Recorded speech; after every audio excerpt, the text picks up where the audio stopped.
Selamat berjumpa kembali dalam pembahasan kita dengan tema-tema yang kali ini masih berkutat dengan dunia usaha maupun dengan dunia industri. Lebih khusus lagi pada kesempatan yang amat baik ini, kita akan membahas tentang kemasan produk. Kita tahu bahwa kemasan produk ini merupakan satu hal yang turut serta dalam menentukan keberhasilan suatu produk, apakah produk tersebut akan diterima oleh konsumen ataukah tidak. Oleh karenanya, kalau kita berbicara tentang kemasan produk ini, maka ada beberapa fungsi yang melekat kepada kemasan produk ini. Adapun fungsi pertama dari kemasan produk adalah bahwa kemasan produk itu berfungsi untuk hal-hal yang bersifat protektif.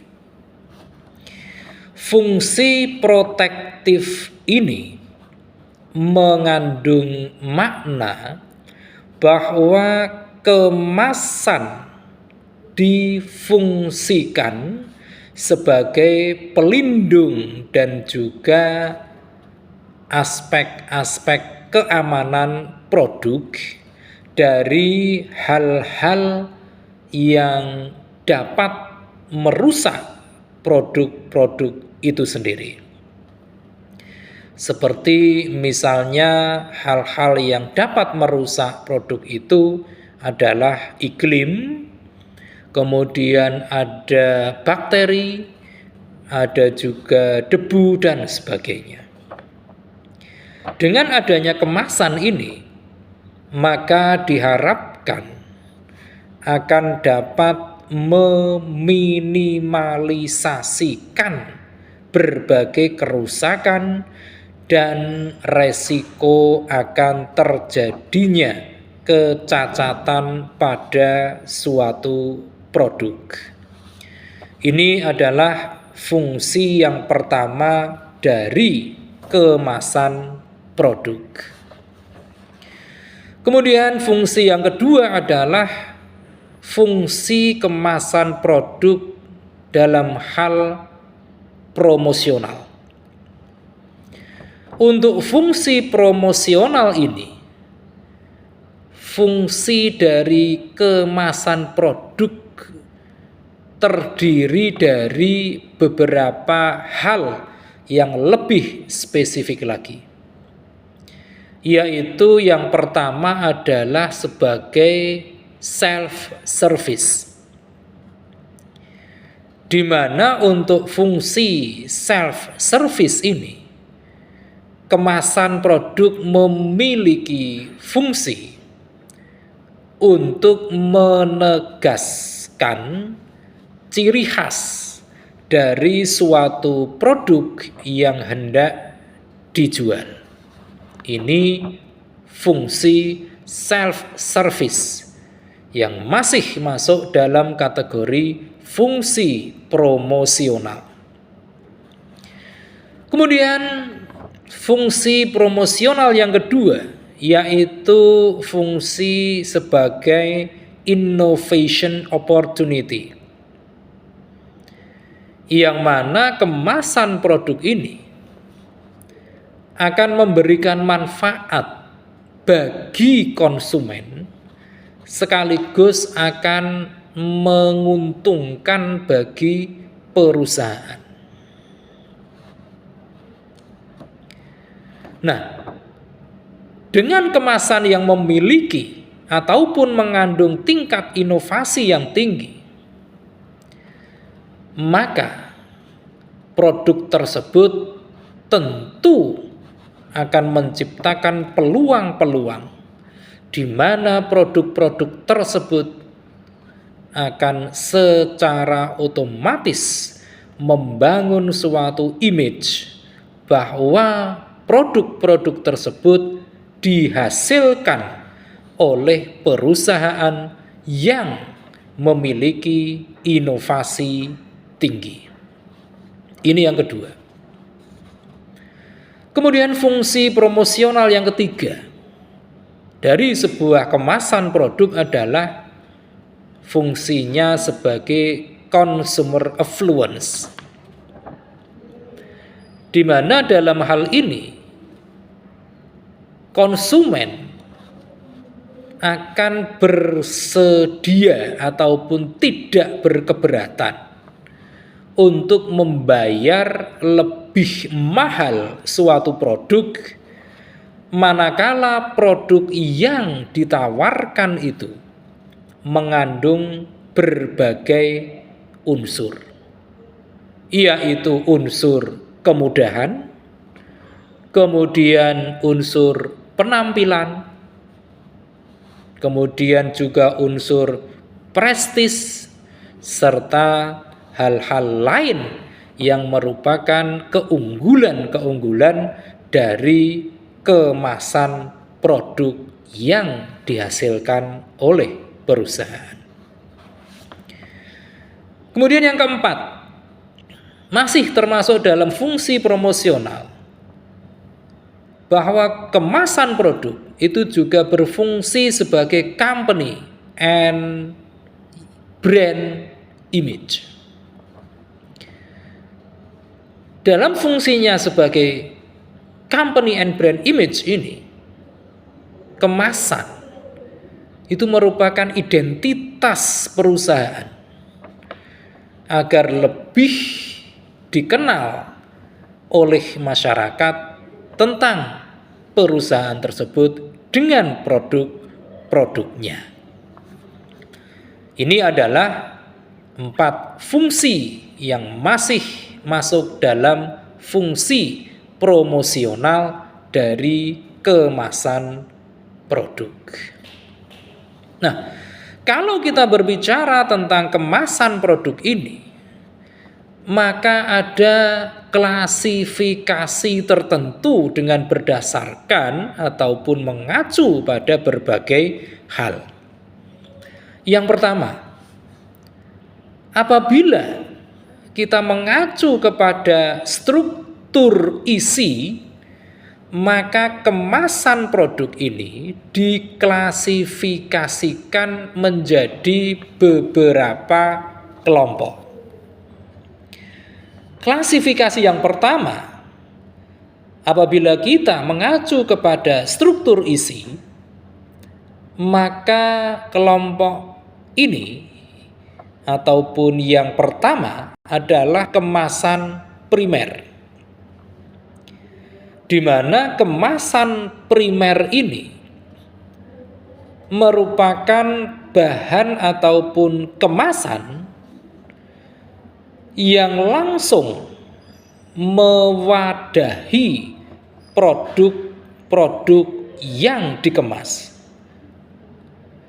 Yang paling banyak dalam menggunakan kemasan primer ini adalah industri-industri yang berkaitan dengan bahan pangan, seperti misalnya untuk kaleng susu ataupun hal-hal yang berkaitan dengan industri minuman. Ini yang pertama. Kemudian klasifikasi yang kedua, selain kemasan primer, manakala kita mengacu kepada struktur isi dari kemasan itu adalah kemasan sekunder, di mana untuk kemasan sekunder ini merupakan kemasan yang digunakan untuk melindungi kemasan primer agar tidak terjadi kerusakan pada produknya. Misalnya berupa karton, atau bisa juga berupa plastik atau bisa juga kardus dan sebagainya. Ini adalah kemasan sekunder. Kemudian yang ketiga, yaitu kemasan tersier, di mana kemasan tersier ini merupakan kemasan yang digunakan untuk melindungi kemasan sekunder, terutama ketika melakukan pengiriman produk-produk ini ke jarak yang cukup jauh, seperti misalnya dalam bentuk kayu, cardboard, dan sebagainya. Nah, itu adalah klasifikasi dari kemasan produk manakala kita mengacu kepada struktur isi. Berikutnya, manakala kita mengacu kepada frekuensi pemakaian dari kemasan produk ini, maka kemasan ini juga diklasifikasikan menjadi beberapa kelompok lagi. Yang pertama, yaitu kemasan sekali pakai atau disposable. Kemasan sekali pakai ataupun disposable ini merupakan kemasan yang langsung dibuang setelah dibuka demi menggunakan produknya. Misalnya bungkus plastik, misalnya lagi bungkus daun dan sebagainya. Ini adalah kelompok kemasan yang pertama manakala kita mengacu kepada frekuensi pemakaiannya. Kemudian yang kedua, yaitu kemasan yang dapat digunakan kembali, atau istilahnya adalah multi trip.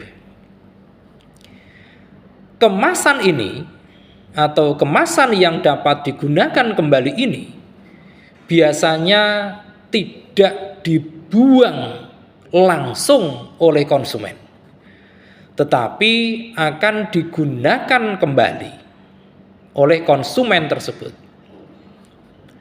Biasanya berbagai perusahaan yang menyediakan kemasan yang dapat digunakan kembali ini akan menyediakan produk-produknya dalam bentuk refill untuk mendukung penggunaan ulang dari kemasan tersebut.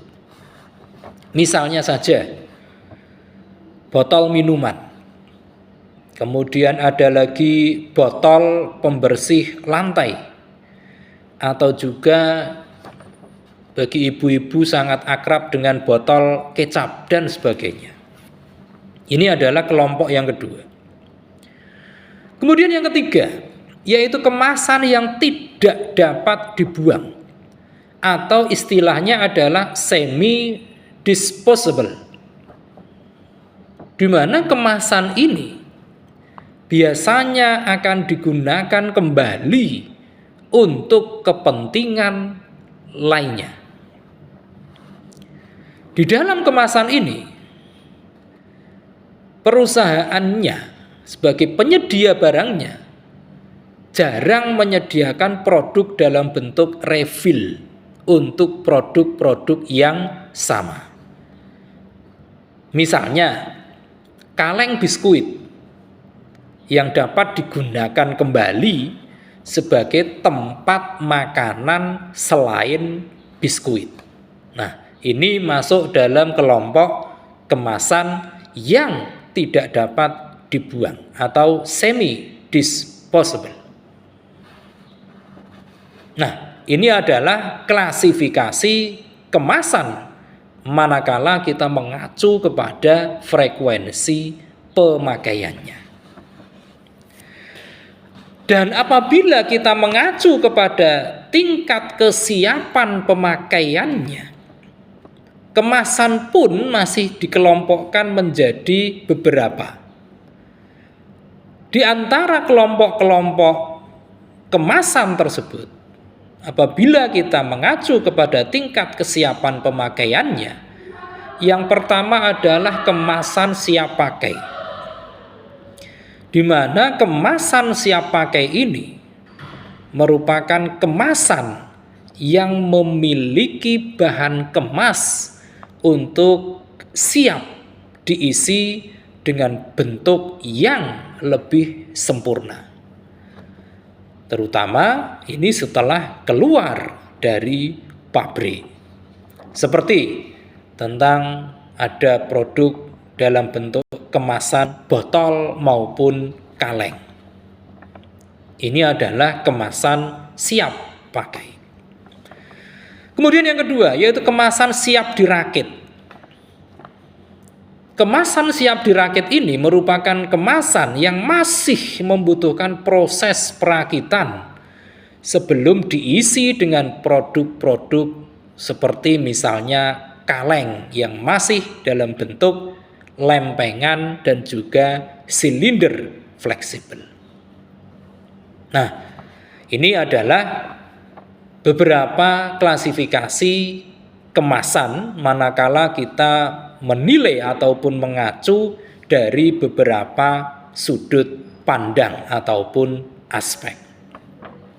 Nah, yang perlu kita perhatikan bersama dan mungkin ini jarang mendapatkan titik fokus dalam dunia pemasaran, ternyata warna itu menimbulkan asosiasi tersendiri terhadap berbagai produk-produk yang ada kemasannya.